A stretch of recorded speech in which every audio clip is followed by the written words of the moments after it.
j'ai ramené une très très belle publication du CNRPH. C'est ce qu'on appelle l'opéra minora. L'opéra minora, ça veut dire l'œuvre mineure, qui n'est pas mineure du tout. Hein.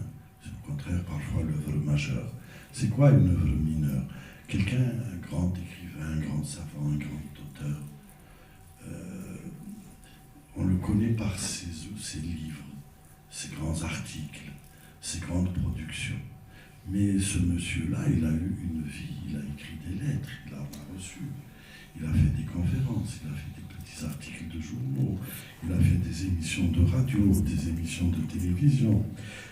Et bien c'est tout ce gars qui travaillait à la radio, qui s'appelle Boussed Berichi, qui travaillait à la chaîne 2, avec sa fille, avec la fille à Mamri, la fille à Boussed, avec Nzhan Zathman, Nzhan Mamri. On a rassemblé tout ça et on les a publiés. C'est fabuleux. C'est en 2 tomes. C'est en 2 tomes qu'on a appelé écrits et paroles. Alors dans ces écrits et paroles, vous allez trouver des trésors. Des trésors.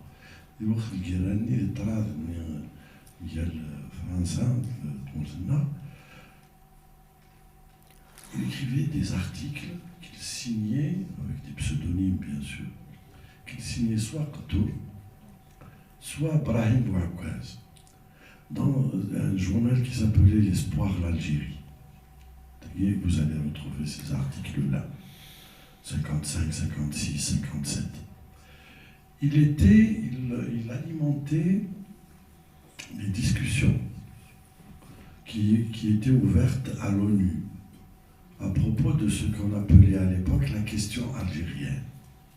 Il alimentait ces discussions par des écrits qu'il envoyait à travers plusieurs intermédiaires, bien sûr.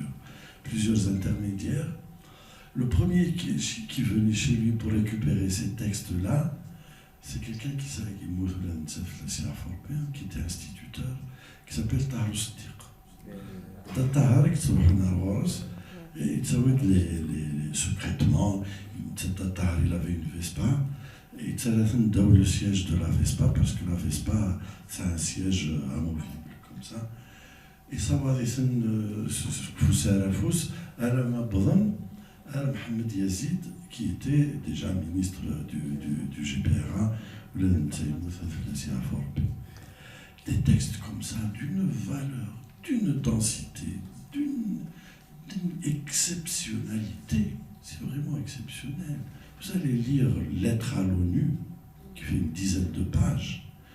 C'est d'une densité, d'une information, d'une complexité d'analyse, etc., où il décrit la guerre de libération. Il disait ce qu'il faut faire. Il faut faire des alliances avec la Chine, il faut faire des alliances avec la Russie, l'URSS à l'époque, etc. Il donnait des orientations dans cette lettre-là, lettre à l'ONU, des choses absolument exceptionnelles, d'une haute densité. Vous avez aussi des scénarios qu'il a écrits. Morte et la longue nuit, par exemple. Vous avez des entretiens qu'il a donnés. Il avait donné un entretien magnifique, un an, pratiquement. Younis Smith, Abdullah Mazouni, Abdullah Mazouni, qui était prof d'arabe au lycée El Mokrani. Il lui a donné un entretien mais sur la littérature d'une densité, d'une importance capitale. Un entretien avec Mohamed Salah Dembri, qui était ministre des Affaires étrangères, qui était secrétaire général de l'enseignement supérieur à l'époque, qui était prof à l'université d'Alger, prof de littérature, Mohamed Salah Dembri. Vous avez un entretien avec Abdelkader Jalloul, qui est décédé aussi. Vous avez l'entretien, évidemment, avec Tahar Jaout. Donc ces entretiens, ils sont dans ces 2 tomes. Vous avez des lettres absolument somptueuses. Je vais vous en lire une. Un jour, Jean Sénac, poète, écrit à Mohamed Mamri en 1956 pour lui demander, il y aurait c'est qu'il a Jansenac. Urez lui demandait à André un article pour sa revue. Pour sa revue. Un article de littérature, sur la littérature. Et je vais vous lire la réponse que lui a fait André. Magnifique, extraordinaire. Et d'autres textes comme ça. Vous avez la préface, c'est pas une préface, c'est une introduction. L'introduction à La Terre et le sang de Mouloud Ferraoum, la réédition par la SNED de La Terre et le sang de Mouloud Ferraoum.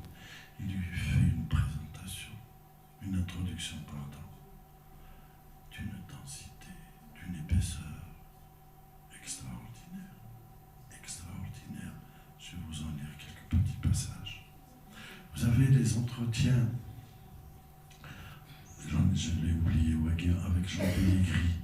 Jean Pellegrini, où il pose des questions, Jean Pellegrini pose des questions et Mandry répond. Il lui dit quel est ton arbre préféré.